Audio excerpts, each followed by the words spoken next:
Today I'm going to preview the Oklahoma wide receiving core for you, and all that's coming up after the bumper. What do you mean you don't subscribe to my son's YouTube channel?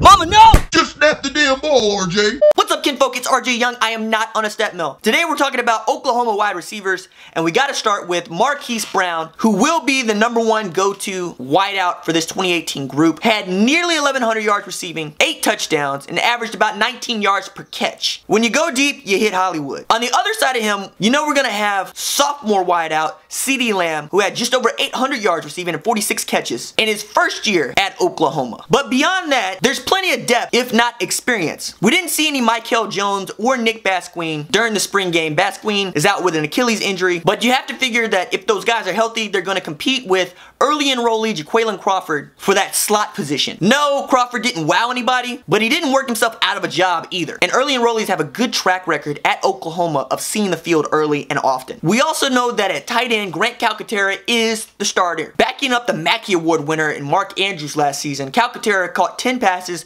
for 162 yards with 3 TDs in just 5 games. He could be one of the breakout stars on this squad in 2018. And at 6'3", 232, he looks the part. Behind him, we got Lee Morris, who followed Kyler Murray from Allen, Texas, and looked good during the spring game. I don't know that we're going to see Braden Willis at the tight end position, might move to the fullback position, but either way, I expect him to redshirt this season unless something bad happens at either the fullback position or the tight end position. However, at 6'4", 220 and growing, good things are in store for Braden Willis. I'm also terribly encouraged by what outside wide receivers coach Dennis Simmons has had to say about his receiving core group. He's just trying to keep them motivated and keep them hungry. Just staying positive and just reminding them you were given 5 years of college and 4 years to play for a reason. Some guys are fortunate to use that time, and some guys are fortunate to get that time to use it. And it's a thing that I'm just constantly reminding them that how are you going to make use of your time here? You can either get better or you can waste it. Every day you got to look at it as what am I going to pick out to improve my game, so when I do get my chance to get back out here and compete, I'm better than I was when I was out here the year before. Charleston Rambo is another guy who had an impressive spring game. At 6'2" and about $180, it's still his speed that flashes on film. He's got great hands to go with that speed, but the redshirt year gave him a year of not just learning the system, but getting bigger and stronger.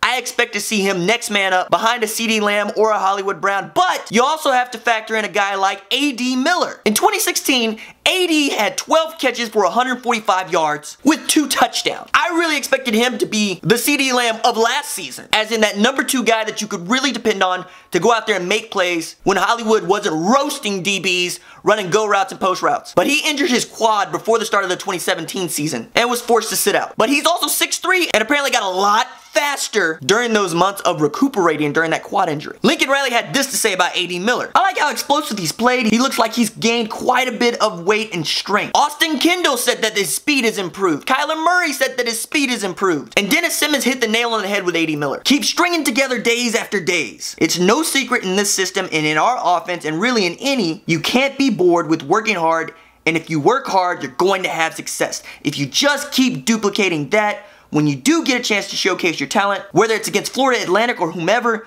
you're out there and you're able to put your best foot forward. A.D. Miller is my candidate for the breakout star of the wide receiving core. Just need him to get it together. And last, we gotta talk about Myles Tease, who's a Booker T. Washington Hornet. For all the folks that seem to think that Booker T. Washington kids don't want to come to Oklahoma, Dom Alexander doesn't know what you're talking about. Damon Parker doesn't know what you're talking about. Quentin Chaney doesn't know what you're talking about. Although Quentin Chaney wasn't the best example I could use there, guys. We'll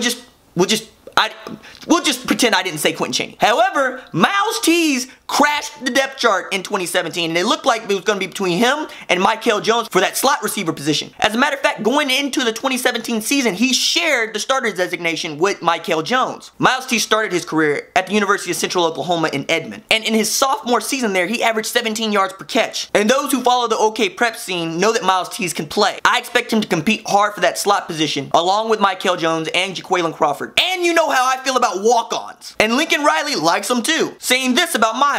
Myles has come on. He's a guy who walked on here 2 years ago. He's always been kind of tough, a scrappy player that had some ball skills. He had some natural ability. He's gotten better and better. The first part of camp, he wasn't getting a ton of reps. He had Nick Basquine there. He struggled a little bit early in camp, and then it seems like after Nick got hurt, the light kind of went on with him. Have a pretty good battle going right now. Alright, that's it for me. Deuces.